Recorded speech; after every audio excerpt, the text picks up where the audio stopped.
Bom, já está aqui conosco o deputado estadual Jean Oliveira, em falar sobre a PEC 085. Deputado, satisfação revê-lo. Há um bom tempo não ouvia, pelo menos pessoalmente, né? E agora para falar de um assunto muito importante, né? Satisfação é toda minha, Dilson. Agora há pouco comentava do tanto que eu tenho carinho por você como profissional, né? Pela tua jornada de trabalho, o sucesso que você faz, não é por outra razão do que não pela dedicação e pelo seu esforço enquanto jornalista. Parabéns para toda a equipe da Band, né? O seu programa, que é um programa líder de audiência, e é uma honra poder estar aqui com vocês. Satisfação é toda nossa, deputado. A gente agradece pelas palavras, afinal de contas, a gente trabalha diuturnamente com essa equipe aqui para levar o melhor conteúdo para a nossa audiência. Deputado, o senhor hoje preside a comissão que cuida justamente desses assuntos relacionados ao meio ambiente. E um ponto bem hoje comentado e necessário de ser discutido é essa 085, que trata sobre o zoneamento ambiental de forma ecológica, sustentável. Para quem ainda não conhece o que é, eu queria que o senhor explicasse para a audiência o que é essa PEC. Adilson, só fazendo uma leve correção, eu fui presidente da Comissão de Meio Ambiente na Assembleia Legislativa por 8 anos. Atualmente, hoje, eu ocupo o cargo de vice-presidente da Assembleia Legislativa, o que impede que eu seja presidente da comissão. Hoje o senhor não acumula a função, não, então, não acumulo, mas eu faço parte da comissão. Sou membro da Comissão de Meio Ambiente, a qual discute os projetos na casa, mas fui relator dessa matéria.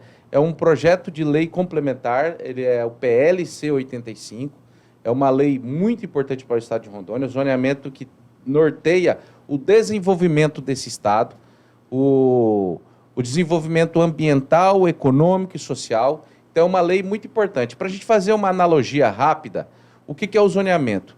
No município, em âmbito municipal, nós temos o zoneamento municipal se define de que forma?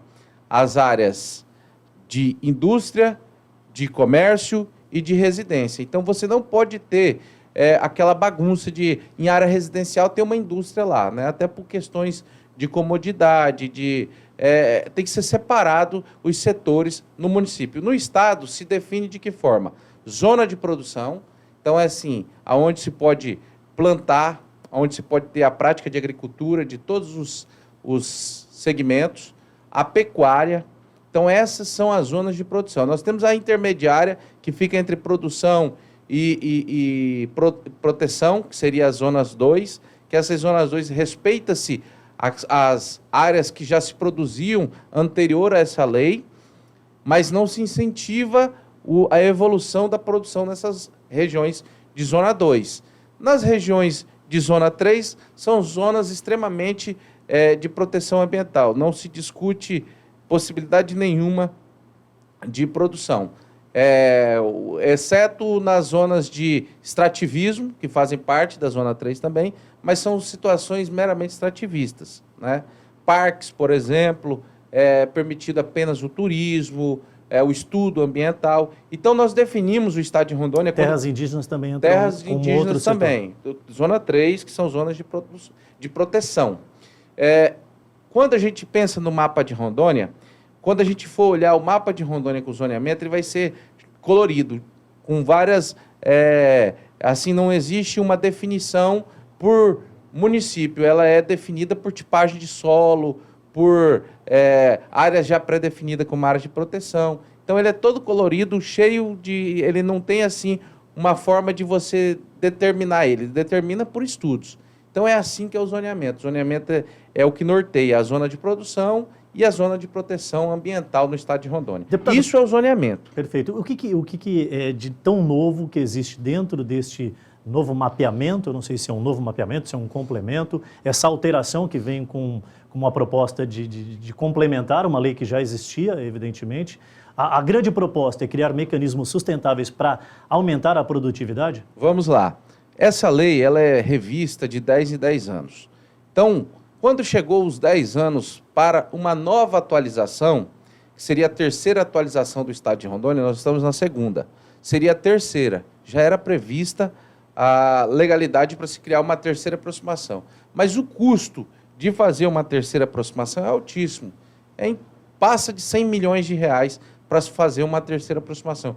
Com estudos, contratação de empresas para levantamento cartográfico. É um trabalho enorme. Isso tudo foi economizado pensando em se fazer apenas uma atualização da segunda aproximação realizada no ano de 2002. E garantindo eficiência, produtividade e sustentabilidade. Tudo isso. Então, nesse novo projeto que nós aprovamos recentemente, foi feita a atualização da segunda aproximação. O que nós fizemos? Redefinimos algumas áreas, né, áreas que não tinham efeito, né, mantê-las como zona 2, que seria intermédio entre produção e proteção. Então, nós tornamos elas zonas de produção. Lembrar que o nosso estado, a aptidão dele é agrícola. A maior parte da população rondoniense veio aqui para produzir. É diferente de São Paulo, que tem uma cadeia de indústrias, nós temos montadoras de veículos, nós temos montadoras de máquinas pesadas, nós temos uma gama de empresas, de indústrias, gerando emprego e renda em São Paulo. O nosso segmento sustenta essa produtividade do Sudeste. A gente, na realidade, produz outras... O que eu estou tentando fazer é as pessoas compreenderem que o sistema de desenvolvimento econômico em Rondônia é diferente de São Paulo, é diferente do Rio, que tem, né, o turismo, as praias belas, nós temos o royalties do petróleo, assim como nós temos o royalties do minério em Minas Gerais. Nós não temos nada disso. O que enriquece o estado de Rondônia é a agricultura, é a pecuária. Então, a aptidão desse estado é agrícola. Por isso que o zoneamento é tão importante. Porque se a gente não tiver o bom senso de entender as áreas de produção, sem que a gente infrinja uma coisa que é uma necessidade mundial, não deixa de ser uma necessidade nossa, porque a preservação ambiental é uma necessidade do ser humano, da vida. Então, nós temos que conseguir enfrentar isso de forma sustentável.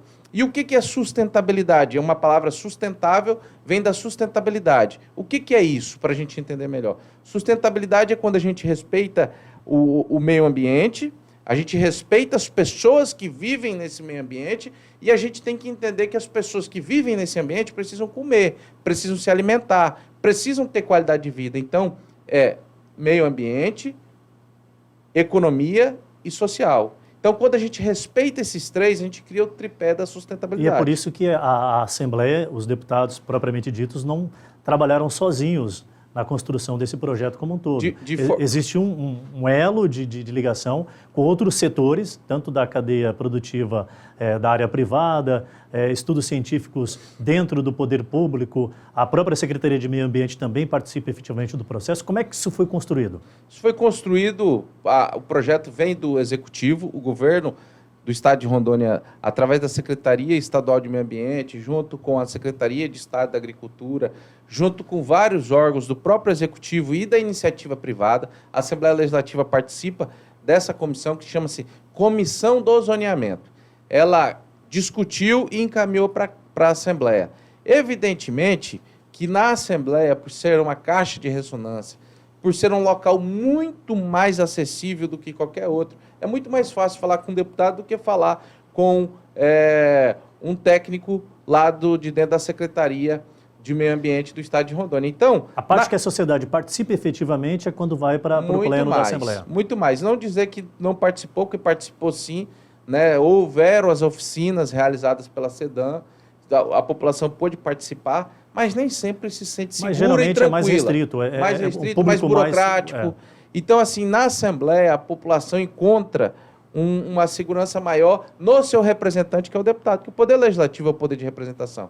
Então, nós tivemos a oportunidade de ouvir sindicatos, associações, federações, e ali a gente conseguiu fazer algumas alterações leves, que não justificavam o veto total do governador. Adilson, eu quero deixar isso bem claro, porque existe uma incoerência quando o assunto é o veto do governador. O veto do governador não se faz em cima das emendas propostas pelos deputados, e sim em cima do projeto como um todo. E o que são as emendas propostas pelos deputados, só para a sociedade ficar bem claro? As emendas propostas pelos deputados é o quê? Veio o projeto do Executivo e algumas coisas, né, que traziam uma falta de segurança, por exemplo, a Federação da Agricultura, por exemplo, apontou um texto que substituísse aquele texto que foi apresentado pelo governo para trazer mais segurança de propriedade, para ter uma tranquilidade maior no campo. Então, uma linguagem popular, os ajustes que são feitos... Os ajustes são feitos... Propostos pelos deputados. Pelos deputados. Então, a emenda é isso, é uma modificação. O governo envia a proposta, nesse caso especificamente, a Casa de Leis faz o seu estudo, a sua avaliação e contrapropõe algo, alterando aquilo que no entendimento... Em consonância com a sociedade. Perfeito. Porque essas emendas, elas não são criadas da cabeça do deputado. O deputado é provocado, como eu falei, por associações, sindicatos, federações. E aí sim, a partir dessa provocação, o deputado recebe uma proposta feita pela Federação da Agricultura, por exemplo, para mudar o texto. Aí a gente vai lá, analisa, estuda bem e modifica. É passado por um crivo de aprovação de outros deputados. Então, existe toda uma situação que é levada em consideração. O que é muito importante ressaltar, Dilson, é que foram feitas emendas dos deputados. Então, assim, nós tivemos emendas que nós entendemos que politicamente o governador não concordaria, era passivo de veto, o governador poderia vetar... Poderia haver vetos parciais. Vetos parciais, vetar lá um artigo da lei. Deputado Jean, falando sobre o projeto que traz aí as possibilidades de implemento e desenvolvimento sustentável, vamos dizer assim, deputado, que é uma das grandes preocupações, até porque Rondônia, principalmente, foi um dos estados que menos sofreu no período pandêmico, porque nós somos muito produtivos. E aí o senhor, muito assim, sabiamente, colocou esse exemplo, né? O sudeste do Brasil se sustenta através da industrialização. Nós somos produtores. E aí a importância desse projeto que é a PEC 085. Eu perguntava, a partir do momento em que a Casa de Leis manda esse projeto com as ressalvas para ser aprovado pelo governador, vem uma recomendação do Ministério Público. Como que fica essa situação? Recomendando um veto total. E aí, consequentemente, o governador poderia ou não acatar isso aí, ou ele teria realmente que acatar? Eu queria que a sociedade entendesse a tramitação exata. Vamos lá, só para ser mais claro. O Executivo encaminha o projeto para a Assembleia analisa e aprova. Mas é óbvio que o deputado ele não foi eleito para dizer amém, proforme. Chegou o projeto e sim, sem discussão. A população espera que o seu representante, o seu deputado, discuta a matéria e, se for o caso de aperfeiçoar e melhorar, faça sim, porque o parlamento ele existe para isso. Então, assim nós fizemos, emendamos o projeto, corrigindo algumas distorções, tirando algumas desigualdades. Existiam setores da sociedade, regiões aqui de Rondônia, que estavam sendo melhores atendidas do que outras, sem justificativa. Então, nós corrigimos isso na Assembleia e encaminhamos de volta para o Executivo. O Executivo, o governador do Estado, é quem sanciona ou veta. O governador recebeu uma recomendação por parte do Ministério Público para um veto. Se foi total ou parcial, não sei te responder. Mas eu quero dizer que, com todo respeito ao Ministério Público, que é uma instituição séria, ela está fazendo o papel dele. Né? O Ministério Público, através do promotor da área ambiental, ele entendeu como inconstitucional, mas isso carece de um julgamento. Nós temos o Tribunal de Justiça, que tem os desembargadores, os juízes, que é para analisar esse tipo de situação.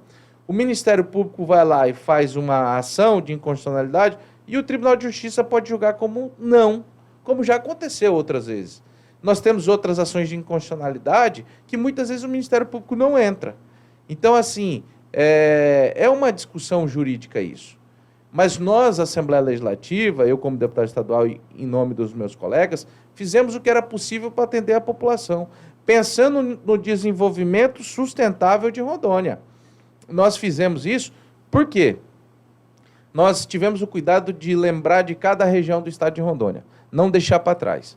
Aí, se lá na frente, por exemplo, entender que uma região, o deputado se equivocou numa emenda, foi aprovada e aquela região... parte dela deveria ser zona de proteção e não de produção, o governador, o executivo, a Secretaria de Meio Ambiente e a Comissão de Zoneamento pode rever o projeto a qualquer momento, desde que seja para uma revisão para aperfeiçoar e melhorar, tendo, pelo ponto de vista, a questão ambiental. Se nós formos analisar uma questão de produção, de agricultura, nós não podemos fazer isso a qualquer momento. Deputado, essas emendas que foram feitas pela Casa de Leis, elas são meio que equacionando com a legislação federal, fica mais flexível, em algum momento conflita? Como é que foi detalhado também essa questão? Muito boa essa sua pergunta. O zoneamento ele é balizado por leis federais. E existe hoje no país um código florestal que esse código ele traz todas as regras ambientais. Nós aqui da região amazônica, nós temos esse código como um código muito duro. As normas do Código Florestal são muito duras para a região amazônica. Então, já é um código, como eu estou dizendo, muito rígido. Não é necessário que a norma estadual, nós aqui votássemos um zoneamento em que fosse mais restritivo ainda do que o Código Florestal. Então, nós, deputados, fizemos o quê? Observando que a restrição proposta pela SEDAN no zoneamento era mais restritiva do que o Código Florestal, a gente amenizou, levando a regra baseada no que o Código Florestal diz. Então, nós não saímos da baliza, nós nos mantivemos na baliza. Se tiver algum artigo no Código Florestal, no zoneamento, que foge à regra do Código Florestal, eu me lembro que tem uma lei ela é duvidosa, um artigo que é duvidoso, mas nós fizemos questão de colocar ele de forma... Acrescentamos esse artigo em que se o governador visse que não dava para passar, ele poderia vetar ele individualmente. Não precisava ter vetado o projeto inteiro. Então, eu não entendo o veto total, respeito o governador, discordo de ter vetado totalmente, mas acredito que a Assembleia agora recebe novamente esse veto. Isso que eu queria saber, quais são os próximos passos? O próximo passo, a Assembleia recebe esse veto, ele já foi encaminhado para a Assembleia, na verdade, ainda não foi lido. Após feita a leitura desse veto, e está lá nos expedientes recebidos, já sei que está lá nos expedientes recebidos, e após a leitura dos expedientes recebidos, nós teremos um prazo regimental para apreciação desse veto. A Assembleia tem a autonomia de mantê-lo, né, concordar com o governador ou de derrubá-lo. Eu acredito que nesse meio tempo entre a derrubada do veto, a apreciação do veto, a gente possa estar discutindo alguma alternativa. Isso é óbvio que não dá para adiantar, sendo que nós não tivemos nenhuma reunião ainda, né? Então, entre a leitura e a apreciação, nós temos um prazo de 30 a 45 dias. Na condição de relator da matéria, de conhecimento que o senhor já tem, já por presidir essa comissão há algum tempo, que é o meio ambiente, qual é a expectativa? O que isso significa se não conseguirmos entrarmos num consenso para evoluirmos no processo produtivo sustentável? Eu acredito que nós vamos conseguir. Evoluir sim com uma discussão. Mas da maneira que o projeto foi para o Executivo, ele poderia sim ter escolhido alguns artigos para ser vetado de todas as emendas, de 30 emendas que os deputados propuseram. Apenas 5 não eram passivas de veto. Das 5, ele elegeu 4 como justificativa para o veto. E das 4, aquilo que eu falei, nós modificamos o texto, reportando para o Código Florestal, uma vez que ele era menos exigente. As outras emendas, as outras 20 e poucas emendas, essas todas poderiam ser vetadas uma por uma. Se de repente alguma emenda o governador concordasse, que o deputado fez corretamente, ele poderia manter ela e vetar outras sequências. Você acredita que esse ano ainda consegue avançar nessas discussões? É preciso que a gente avance esse ano. Nós não podemos mais... vários setores da sociedade rondoniense, o setor produtivo está esperando esse zoneamento. Perfeito. O deputado Jean de Oliveira, ele é deputado estadual pelo MDB, vice-presidente da ALI, relator desta matéria e já presidiu há pelo menos 8 anos, né, a Comissão de Meio Ambiente. Muito obrigado pela vinda, um grande abraço, sucesso nessa jornada e que a gente consiga avançar com responsabilidade. Eu que agradeço a oportunidade aqui, Edilson, e estou à disposição. Sempre que necessário for, estarei aqui para trazer melhores esclarecimentos, né? Recentemente, às vezes sai matéria distorcida, levando a desinformação para a sociedade, e uma entrevista como essa é muito salutar. Por isso eu parabenizo toda a rede Band aqui de Rondônia e você, Edilson, pelo trabalho, pelo profissionalismo e pelo trabalho transparente que vocês vêm fazendo. Parabéns como jornalista, parabéns a toda a equipe pelo jornal. Que seja a primeira de muitas vindas do deputado para trazer informações à população aqui através do programa Rondônia Urgente. Aproveitar e mandar aquele abraço especial ao meu amigo Lubiana, jornalista também, assessorando aí a Assembleia Legislativa e está acompanhado aqui do meu querido Alex Barbosa, diretor comercial da TV Band. Tadeu? Grande Tadeu, Marcelo. Tem um timaço de craques aí acompanhando o deputado, né? Faltam 5 minutos para 1h da tarde.